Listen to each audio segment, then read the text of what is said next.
smirdēja. Ejot viņam garām visi koki noģība un novīta. Rūķis vienmēr bija laipns, bet viņam nebija neviena drauga. Jaukākais, ko viņš gribēja iegūt, būtu kāds uzticams draugs. Viņš dzīvoja savā celma mājiņā, te pēkšņi pie viņa celma kāds pieklauvēja. Tuk, tuk. Skaistā meža māte. Tuk, tuk. Klik! Atvēr durvis. Klik, klak. Labvakar, skaistā meža māte. Meža māte ienāca būdiņā atmuguriski. Un uzrunāja Rūķi. Viņam bija viņai ziņa. Sveiks, Rūķi. Man tev ir... Bet viņa runāja tā, it kā ēstu citronu.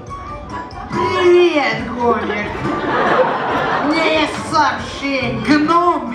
Гномик.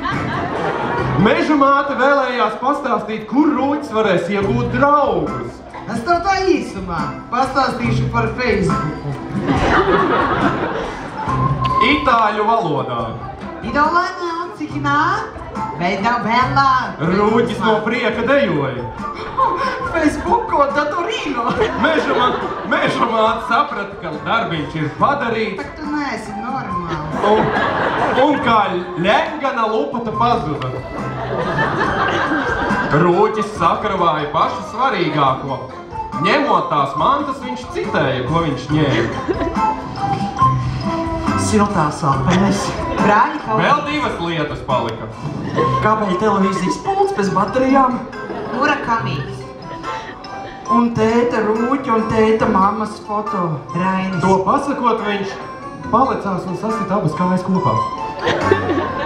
Tas bija brīnums sitiens, jo viņš jau atradās pilī. Te viņa priekšā sagaidīja pilssargs Pūķis. Šis Pūķis bija ar vienu galvu.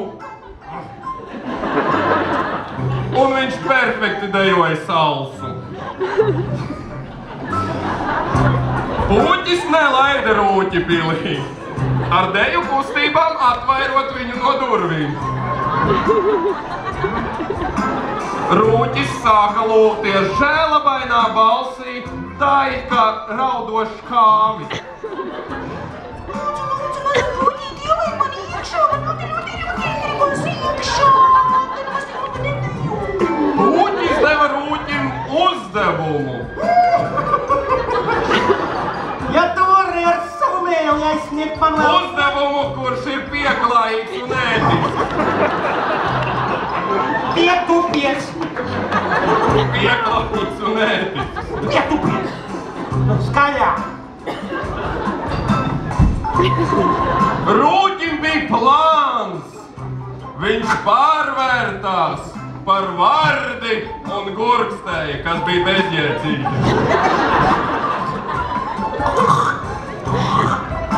Pūķis no smiekliem nokrita zemē, neko nevarēja izdarīt, un Rūķis tika pilī. Pilī pārvēršoties atpakaļ par Rūķi.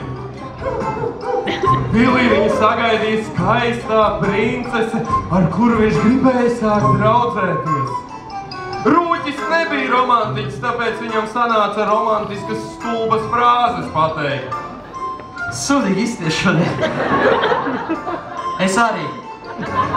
Princese bija ļoti labi audzināta, viņai bija augstākās etiķetes manieres. Viņa pret Rūķi izturējās kā pret augstāk stāvošu. Dārgo Rūķi. Pēkšņi sajūta, ka viņš smird.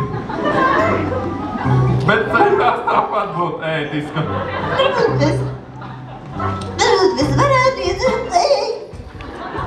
Rūķis nezaudēja laiku un mēģināja viņu noskūpstīt. Pagriezīšu pusi un uz atpakaļ.